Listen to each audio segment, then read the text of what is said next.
Does it matter that the American people in general seem to be sitting up and paying attention to what's going on? Does it matter that they are increasingly dissatisfied with the direction the Trump regime is taking this country, that they don't trust him on the economy, that they're desperately worried about the negative impact tariffs will have on their livelihoods and their ability to, I don't know, buy stuff that they need, like food? Does it matter? I guess it depends on what we mean when we say it. So does it matter that that people are very upset with Donald and therefore he's going to resign? No, of course that's not going to happen. He's so insulated. I would be shocked if he has any idea how angry and upset and worried people are. It's not going to change his behavior. It's not going to change the behavior of those in his regime who are making so much money and wreaking so much havoc, which is clearly one of their only skills. But in the long term, I think it is going to matter, because the more people are dissatisfied, and the more and by more, I mean the more of us there are who are dissatisfied, and the more of us there are who understand why this country is heading in such a dark, dangerous direction, the more of us who get that the problem here is the government we put into place on January 20th of this year, the greater the possibility when the time comes, when we really, really, really need to do something drastic, when we really need to shut it all down and put a stop to this madness, we're going to have the critical mass we need in order to make that happen in the most effective way possible. Let's dive in.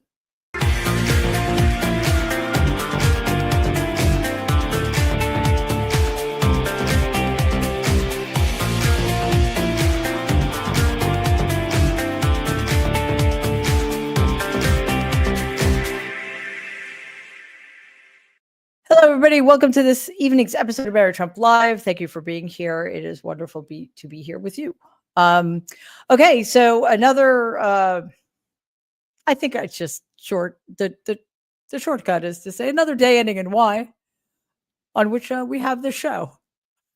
Basically, we were treated, and I'm using the word loosely and incorrectly, to a presser from everybody's least favorite press secretary, Eva Braun. No, sorry. I keep mixing her up with the other Nazi, Caroline Leavitt. I don't want to disparage Eva Braun, quite frankly. Allegedly, when asked today in the briefing room if it's an abuse of power for Donald to go after his enemies, seems like a very straightforward question, right? Is it an abuse of power for the president of the United States not just to go after his enemies, but to use the Department of Justice to go after his enemies? This is what she had to say. The president has long said that it would be an abuse of power for a president to direct prosecutors to investigate him. Last week, President Trump explicitly directed the Justice Department to scrutinize Chris Krebs to see if it can find any evidence of criminal wrongdoing. How is that not an abuse of power to direct the Justice Department to look into an individual, a named individual? Look, the president signed that executive order. It's the position of the president in this White House that it's well within his authority to do it. Otherwise, he wouldn't have signed it. And he signed it, and that's his policy. Okay, well, that's an odd answer to the question. And actually, Brian Karam, one of my nerd adventures, made this point today. Yeah, it was a bad answer because she didn't really answer the question, but it was also a bad question because he made it an option. You don't do that. It is absolutely an abuse of power. That's not in question. The question is, why does Donald feel that he can abuse power that way? And why does the DOJ enable him? But anyway, that's not the question that was asked.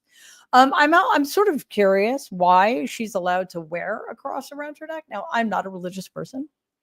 I'm pretty sure I've read the Bible more than white evangelical Christians who keep trying to tell the rest of us how to live our lives. I'm fairly certain of that, because even I have heard of the Bible verse in the New Testament, the testament that white evangelical Christians ignore most of the time.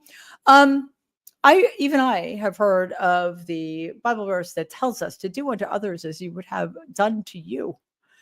But their hypocrisy clearly just absolutely overrides any sense of Christian values they may have, because next, Leavitt was asked about deporting American citizens to Central American prisons and whether or not that's legal. Deporting American citizens to Central American prisons. Is it legal, or do you need to change the law to do it? Well, it's another question that the president has raised. It's a legal question that the president is looking into. And he talked about this yesterday with his meeting with President Bukele in the Oval Office. He would only consider this, if legal, for Americans who are the most violent, egregious, repeat offenders of crime, who nobody in this room wants living in their communities. Oh, you mean like adjudicated rapists? Yeah. Donald is looking into the law. Yes, I'm sure he's sitting there with like Black's Law Dictionary trying to figure all this out. He doesn't care. I mean, they will find a way. They will find a loophole, or they will just say, "Hey, the law doesn't apply to us because we're above it all, thanks to the corrupt, illegitimate supermajority of the Supreme Court." Or how about this? Yeah, there may be no statute on the books we can point to, but we are deporting people as official acts. So I can do that if I'm Donald Trump. Now, finally, on the subject of freezing the $2.2 billion in grants already allocated to Harvard University that the executive branch, I mean, this is absolutely unheard of, and I'll talk about it later. But the fact that Donald, I mean, mostly, is putting a freeze on $2.2 billion in already allocated grants to one of America's finest universities. Leavitt had this to say. First, when it comes to Harvard, as I said, the president has been quite clear they must follow federal law. He also wants to see Harvard apologize, and Harvard should apologize for the egregious anti-Semitism that took place on their college campus against Jewish Americans. Oh, is that what this is about? Anti-Semitism? Yeah, I think we need to be very clear. First of all, Harvard is a private university. It is an institution of higher learning. It is not meant to be put into a receivership overseen by the federal government, particularly when said federal government has malign purposes here. Harvard University cannot be co-opted by a fascist regime under the guise of combating anti-Semitism, because in this regime, anti-Semitism is being used as code. Let's be very clear about that. Anti-Semitism is a horrific blight in this country. It has been on the rise since Donald Trump came into office in 2017. He is an anti-Semite. He encourages anti-Semitism. Do you guys remember Charlottesville? Jews will not replace us. Those very fine people, according to Donald Trump. So it would be laughable that this Trump regime is using the cause of combating anti-Semitism as cover to commit egregious acts of prejudice against other groups, if it weren't so offensive and dangerous. Because on the face of it, who can argue that fighting anti-Semitism is a bad thing? We need more of that, but that's not what's happening. It's being used as a cudgel to get universities to do the bidding of the Trump administration, or to get white shoe law firms to do the bidding of the Trump, I said organization, I meant regime. So let's not be fooled by this. This is an excuse for the Trump regime to go in to our institutions of higher learning, and quash free thought and intellectual independence. That's what's going on here, while also having the extra ancillary benefit of discriminating against other outgroups, like anybody who was against the genocide of the Palestinian people in Gaza. Now, while Leavitt attempted to divert attention away from all of the many, many missteps being made by Donald and his regime, tariff chaos continues. I mean, we can't forget about tariffs, can we? Because this is still a thing that's happening and unfolding. The chaos and confusion continue to grow as the world is just sitting around waiting to see whether or not or how Donald is going to continue to change his approach to adding tariffs or withdrawing them or just having no coherent policy whatsoever. He and China continue to go back and forth in a game of tariff one-upsmanship. In a recent escalation, Chinese airlines have been ordered not to take further deliveries of Boeing aircraft in response to the U.S. imposing 145% tariffs on Chinese goods. And that's according to a Bloomberg News report. Uncertainty on tariff details remains. Tech stocks rallied as news of tech exemptions circulated, with officials hearing that iPhones and laptops, amongst other products, would be exempt from tariffs. The directive, though, was muddy. I mean, with news coming from the U.S. Customs and Border Protection, not the White House directly. So basically, who knows? None of us does. The Trump regime is supposedly also getting ready to impose tariffs on semiconductors and pharmaceuticals because that makes sense. And Americans will continue to have to wait anxiously to find out whether and how new tariffs will affect their day-to-day lives, including access to life-saving medications. This is not a way for people in an advanced country to live. The stress of living paycheck to paycheck is something that should never happen in a country as rich as America, but that's been going on for a long time. But now it's worse because tariffs make it impossible to know how much goods are going to cost on any given day of the week because the person in charge is so wildly irresponsible and reckless, he doesn't care what the impact is on the average American consumer. Throw into the mix pharmaceuticals, upon which so many Americans rely, especially senior citizens. And the stress becomes unbearable. And who do you turn to in a circumstance like that? We don't know. There's nobody to ask. So that's a problem. While tariff uncertainty grows, cracks in the tariff system are already starting to show. This weekend, U.S. Customs and Border Protection identified a glitch in its system used by freight shippers to claim tariff exemptions, ultimately leading to tariffs not actually being collected at U.S. ports. Well, that doesn't seem very efficient. The system glitch has raised concerns among freight shippers about the efficiency and reliability of CBP's infrastructure, especially given the volume of shipments entering the United States. Industry experts are urging the Trump regime to address these technical issues promptly in order to prevent further disruptions in the supply chain and to ensure that businesses can comply with evolving tariff regulations. Donald's incompetence and lack of planning with tariffs are already showing in just the first week of these tariffs being implemented. And, here's the thing. The whole alleged point of this, right, was to bring in so much money to America and to level the playing field against all of those countries who have been taking such horrific advantage of us over the years, which isn't true, by the way. It was to show our dominance. And now they can't even set up the system properly in order to ensure that we collect the money the tariffs were meant to generate. It's absolute insanity. Of course, we're not the only ones. We're not the only ones seeing the incompetence. Voters are too. And as I mentioned at the top of the show, that's a good thing.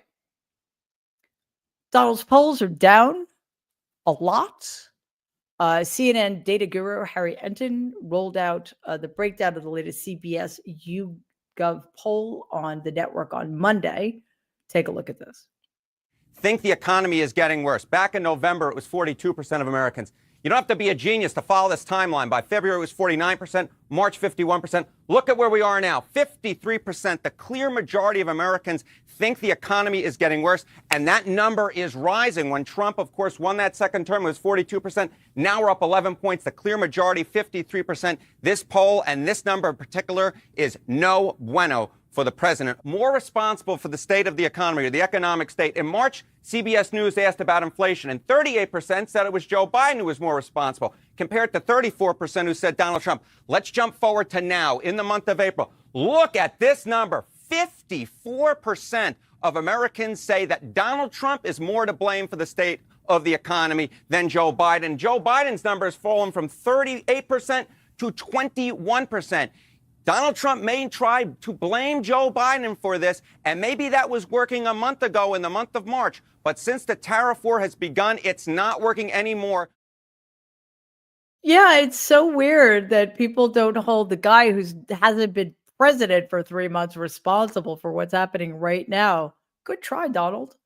Of course, that is not all. There were much more data in this CBS News poll. For example, 75% of Americans think that Donald's tariffs will increase prices in the short term. Yeah, because they already are. 65% think that the tariffs will make the economy worse in the short term. 58% oppose Donald's tariffs on imported goods. 49% feel Donald's policies are making them financially worse off.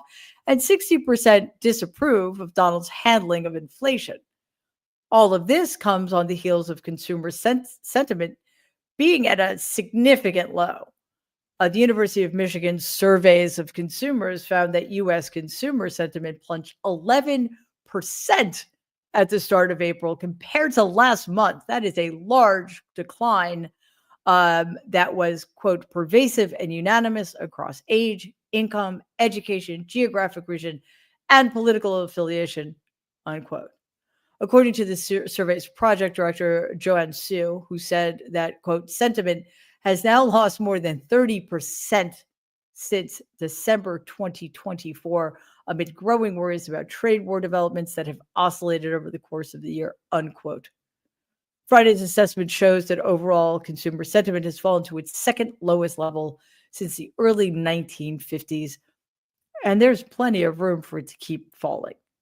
Those are very significant drops in very short periods of time. And again, there continues to be massive amounts of uncertainty. And we can't really look at that. Yes, the market's going to have a good day here and there because we're investors are so desperate to cling on to some bit of hope, right? So we get some good tech news that laptops and iPad phones might be immune from the tariff debacle, but we don't even know which source to trust. So all of that is short-lived and not sustainable. So we can expect more of the same. In the meantime, of course, again, American consumers probably feel like they're playing a game of Russian roulette is being played with their future and their economic stability. So what else do you think is going to hurt public? I mean, I guess the answer to this question is everything Donald does is going to hurt public opinion about him. But how about this? How about cutting funding to our public programs like NPR and PBS? Well, that's exactly what they're planning to do. We've talked about this before. But again, it's one thing to know that it might be coming because that's what they're talking about. It's another thing entirely when it starts to happen. The White House is soon going to ask Congress to cancel $9.3 billion already approved, which, again, I don't think is legal, for foreign aid initiatives, public broadcasting, and other programs, according to White House officials. Earlier this month, on social media platforms, Donald posted the following, quote, Republicans must defund and totally disassociate themselves from NPR and PBS, the radical left monsters that so badly hurt our country, unquote. Yes, I know Elmo is a monster. I didn't know he was a radical lefty. In a statement, NPR said, quote, Eliminating funding for the Corporation for Public Broadcasting would have a devastating impact on American communities across the nation that rely on public radio for trusted local and national news, culture, life-saving emergency alerts, and public safety information. We serve the public interest. It's not just in our name, it's our mission. Across the country, locally owned public media stations represent a proud American tradition of public-private partnerships for our shared common good. Unquote. Okay. Yes. The Corporation for Public Broadcasting is basically a corporation of public service. It is. Yeah, there's programming and good TV shows and stuff like that, but it also does provide things like news and emergency information that people need. Also, it is just absurd on its face to suggest that only the weirdo liberals on the left are consumers of the content provided by the Corporation for Public Broadcasting, because it's just not true. Rural Americans also rely on those services. And again, so many of the programming is geared towards educating our children. And as I've said before, I think the problem the fascist Republicans have isn't so much that Sesame Street and the Electric Company, and I mean, I don't know if Mr. Rogers is on anymore, but shows like that, it's not that they teach our children their letters and their numbers, although they probably have a problem with that too, because I think that one of their goals is to have an uneducated permanent underclass, honestly. I think the thing they most object to is that shows like Sesame Street and Electric Company and whatever other shows there are on PBS now, I don't know, teach our children empathy and acceptance of diversity and, liberal things like that. They make us all woke. Actually, what they do is they make us kind and accepting. And clearly that's a problem for the fascists in the Republican Party, especially Donald Trump. So I think one of the amazing things here is that the money allocated by the government for these public service corporations is minuscule. We probably spend more on military marching bands than we do on the Corporation for Public Broadcasting. That's where our priorities are, I guess. I mean, hopefully, PBS, et cetera, will be able to find its funding elsewhere. But how often are we going to have to keep doing that? How often are we going to have to keep asking private citizens to fund very worthy causes that shouldn't have to be funded by private citizens? Because one of the reasons we have a government is to make our lives better. I think it's easy to forget this, given the position Republicans since Ronald Reagan have taken towards the government. The government is us. It's not some external entity that's out to get us. It's not, as Ronald Reagan would have us believe, the problem. It's us. This government hopefully isn't us. Which is why, again, as I said at the beginning, it's a very good thing that people are starting to understand what's happening and who's to blame. All right. Do you guys like whales? I like whales a lot. I know that will shock you. Yeah, they're amazing. I was in Maui once and can't remember. I was kayaking, I think. And there was a pod of whales not far off. And the guy we were kayaking with said, "Hey, get out of your kayaks and go underwater." So I did. And I could hear them singing, which was really cool. So there was a pod of whales spotted swimming in the waters off of Bahia, Brazil. So please enjoy because it's only Tuesday and it feels like Friday already. So please, and I'm losing my voice, which is going to make somebody very angry with me if I actually do that. So when I'm done, I'm going to be drinking a lot of tea with honey and maybe getting some cough drops. I don't know. I'm not sick. I talk too much, I think is what's happening. And there's a massive amount of pollen everywhere. So anyway, since it's only Tuesday and we have to, you know, hang in there, please enjoy this evening's emotional support moment.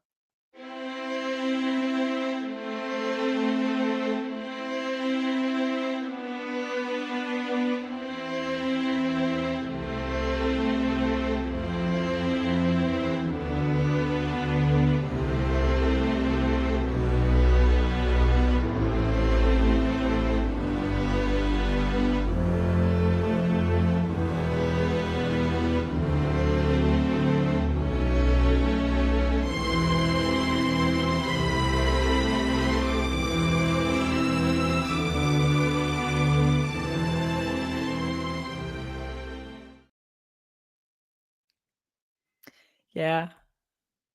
Like bar talk. I'm not sure bar talk goes with whales, but hey, it's cool. I think whales have it all figured out. Anyway, I hope you enjoyed that. I think we just have to have like a database where we just put these things on a loop. And when necessary, we just watch the loop all day long.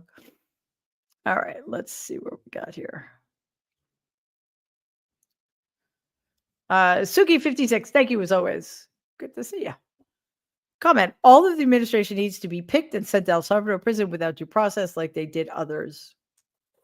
Just saying. Well, I'm not, yeah. No, I'm not sure who's going to do that. I'm not going to disagree with you. It's like, why should they have due process? The rest of us don't. Why should the fact that they were born here matter? Because it doesn't matter for the rest of us. I am. Donna, thank you very much. Donna, look, we got our very first penguin parking fee. Is there a tariff on that? I don't know. I think there should be tariff. I'm kidding. I love penguins, and penguins should never have to pay tariffs for whatever products they export, and I still don't know. Thank you. Pam, thank you very much, Pam. Comment, as a mom, grandmother, and veteran, I'm heartbroken. Yeah. Yep. I also I'm only one of those three things, but I can relate to that feeling.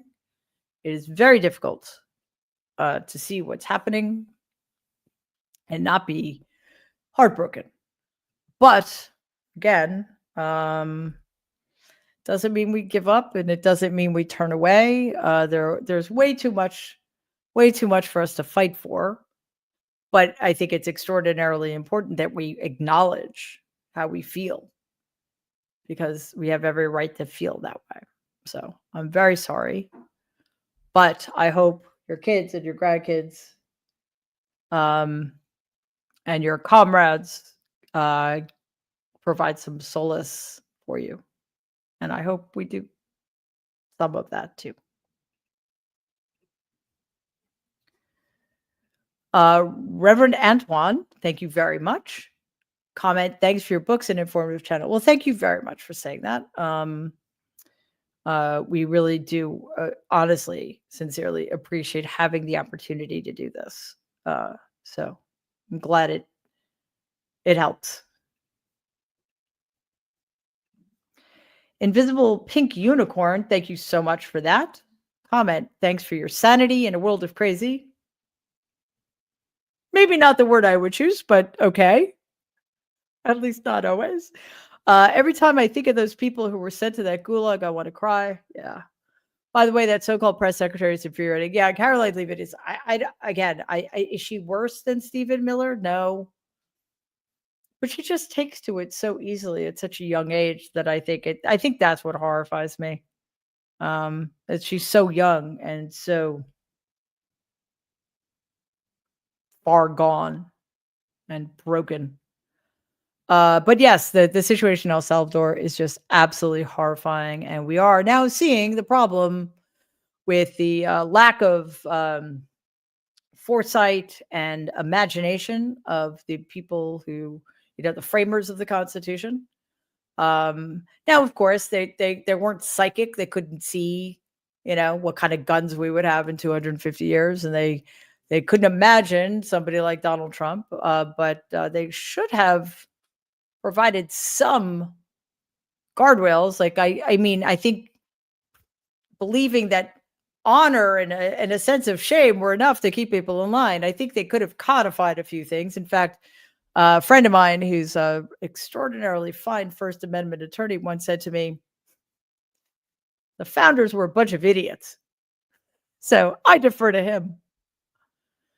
But yeah, the situation down there is so bad. And anyway, my point was that we're seeing the very real limits of not having an enforcement capability in the judicial branch, which clearly can just be ignored.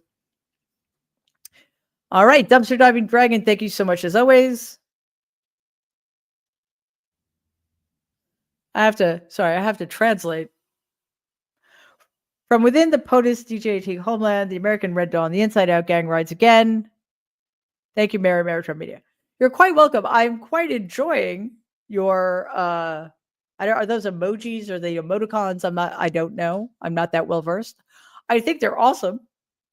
I'm not entirely sure what they mean, but they're cool. So thank you. I'm sort of hoping somebody's gonna explain to me, but nobody is. Because we don't know. Regina, thank you so very much. Comment, happy tax day. Yes, happy tax day, everybody. I don't think that's something we say, though. Maybe we just say tax day. The thing Donald doesn't pay. Yes, exactly. It is. That's what we should say.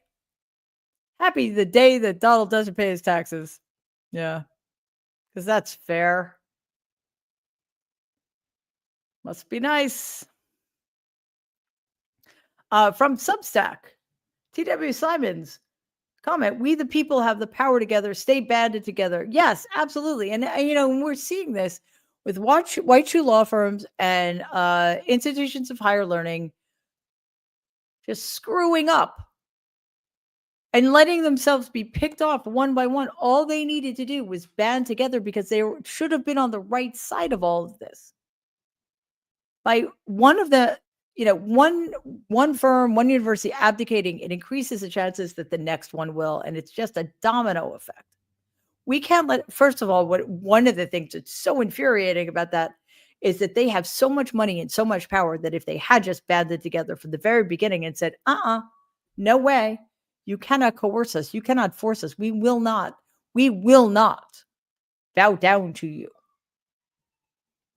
So the entire complexion of what we're dealing with right now would be very different. So I'm glad Harvard's standing up, and like, Jesus, if Harvard can't, my God, but you can't tell me Columbia is very far behind Harvard when it comes to power and this enormous size of its endowment, right? So the other problem is when these powerful institutions cave, it makes it that much harder for individuals to stand strong because it increases the target on everybody's back. And most of us don't have a phalanx of attorneys to defend us or unlimited resources. So yeah, it's quite infuriating, but that doesn't mean we're going to give up or give in because we have each other and we get it. From Substack, Robin. Comment, tablets with moderation from an old thinking teacher, then Mucinex according okay, sorry, gotcha. According to Mucinex according to directions, don't do antihistamines, which are at the voice. Yes, I don't take antihistamines. I have asthma. I don't like to take antihistamines, but I've never taken Mucinex. Tablets of moderation. Yeah, I mean, I'll try anything. Honestly, like I feel I'm fine. I'm just like everything's very dry. So I'm not sure. Tea, honey, not talking would be good, probably. Like I said, I talk too much. But thank you for that advice. I'm gonna try that. Med. over the counter, obviously. Okay, Diane, thank you so very much. Comment, your AB comments during Nerds reminded me of a teenager who held this sign at a rally. Quote, it was Gulf of Mexico at birth. Unquote. At conception, I would argue. I want that t-shirt. Thank you for that. It's very funny. In the middle of nowhere, thank you so very much. Comment, the adult elephants at the San Diego Zoo circled around a baby during the earthquake. It was awesome. Okay. Elephants are like the most evolved, empathetic creatures on the planet. Anybody who hurts an elephant had better never be within 100,000 million yards of me. The idea that anybody would hurt an elephant is so insane to me. I can't process it. And in fact, like something I would love to do someday, like in the madness sense, is just take some time and just hang out at an elephant sanctuary and take care of baby elephants. That's what I want to do. Because they're awesome. And of course, that's what the adults did. Because they're like the best parents. Imagine if Donald Trump had been raised by a baby elephant. I mean, by elephants, like we would not be having the problems we're having. He'd actually be human or elephantine. I don't know. Whatever. Okay, from Substack, Liberated says, Happy Jackie Robinson Day. Yeah, I didn't know it was Happy Jackie Robinson Day. Cool. Good to know. Speaking of awesome people. Okay. Okay, here we go. Shop Steward says, question, Mary, good evening. Good evening to you. Question, will you please examine the SAVE Act? I'm glad you mentioned that. For those who don't know, I'm so sorry, I can't remember what the acronym stands for, but it is basically a bill on the right that they're trying to push through. It's already passed the House with the help of a couple of Democrats who need to be primaried ASAP. The purpose of it, it's basically Jim Crow 2.0. It is a way to create hurdles for people to vote. It's requiring people to show IDs to vote, which is wrong. It is something I've never had to do in my life. It is completely unnecessary. Voter fraud does not exist in this country. The incidents of voter fraud are so vanishingly small. It is amazing to me that Republicans have been able to get away with making it such a big deal. It's absolutely absurd. I think that something like 1 out of a billion votes cast was fraudulently cast. I mean, barely 200 million people. No, sorry. Barely 150 million people vote in our elections. So a billion votes, that's at least 5 elections. Anyway, it stands for Safeguard American Voter Eligibility. Yeah, that's Orwellian. Because again, the point is to make it harder for people to vote. What people don't get is, because it's not obvious on its face, is that one of their things they're doing is saying that your name on the ID, your government issued ID that you present at the voting booth, has to match the name on your birth certificate. For whom would that be a problem? Women who changed their names when they got married. Yeah.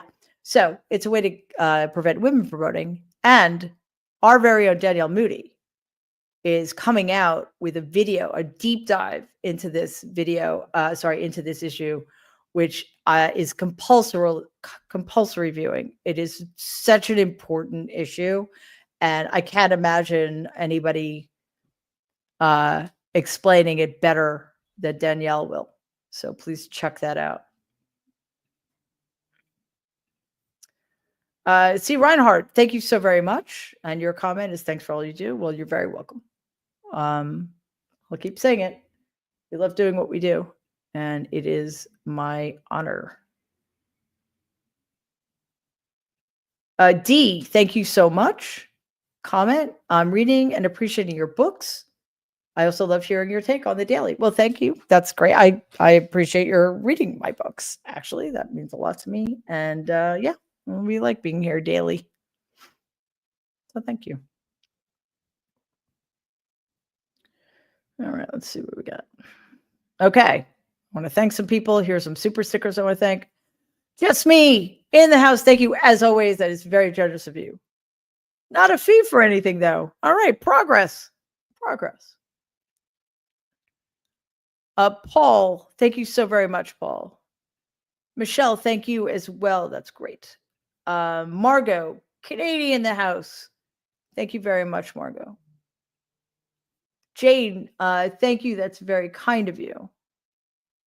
Oh, wow. The 1,346,000. Oh, wait. No, sorry. That's way too many numbers. I'm sorry. You know, another beetle in a very, very, very, very long line of beetles. That's my name for you. Thank you for that. I appreciate it. Debbie, thank you very much. Franca, thank you. Another super sticker. That's very generous of you. Robin, another super sticker. Thank you, Robin. Stephanie, another Canadian in the house. Thank you so much, Stephanie. Daniel, thank you as well. A late fee. Because why? Because you had to watch on 2.5 speed. Yeah, that's what that'll get you. Thank you, Dan. And just a reminder for those of you who may not be familiar, there are no late fees. We don't impose fees here. I mean, I know it might seem like it because people keep paying us fees, but I promise you, it's voluntary. All right, that does it for us tonight. I'm gonna rest my voice so I don't sound. It must be so annoying. I apologize. But anyway, I'm gonna get better. I mean, I'm fine. I mean, my voice is gonna get less scratchy. So thank you to everybody watching on YouTube, Twitter, everybody who's live streaming on my Substack. So appreciate you guys hanging out with us here. If you haven't already, check out my Substack, which is called The Good in Us. A lot of awesome people over there as well. I think you will all get along, actually. And also thanks to everybody listening to the podcast. Thank you to all of our super stickers. You guys rock, and everybody giving us gifts. It means so much to us. It's so incredibly helpful. And of course, to our moderators who just do really amazing work for us here for nothing, which is just incredible. And of course, thank you to my amazing team. As you can all probably gather, it's the last couple of days have been quite a challenge. And they're all working incredibly hard to get you guys the kind of content you deserve. So thanks for that. As always, I will be back. It's Tuesday. Look at me remembering the day. Wow, it's impressive. I'll be back tomorrow night for Marriage Up Live. Again, that's Monday through Friday at 6 p.m. Eastern. And as a reminder, we have videos dropping every single day. So please check them out. It's a great way. A great way to support us is to watch our videos, like them, share them, comment on them. And they're shorter. They're usually like between 10 and 20 minutes. And of course, a really easy way to do that to support us is to subscribe to our channel if you haven't. After you subscribe, click on that bell icon because then you'll be alerted every time new videos drop, and you won't have to go looking. You'll be told. And what else is happening? Just as a programming note, we moved the Nerds. The Nerds is now Tuesday at 3 p.m. Eastern. Always. So it's only one day a week at 3 p.m. Eastern. Today was our very first try with that. It was a great show. The Nerds are amazing. So I promise you, if you haven't seen them, it is well worth spending an hour with them. And I think that does it for us. We'll be back tomorrow night at 6 p.m. Eastern. In the meantime, everybody, please stay safe and be kind. Bye.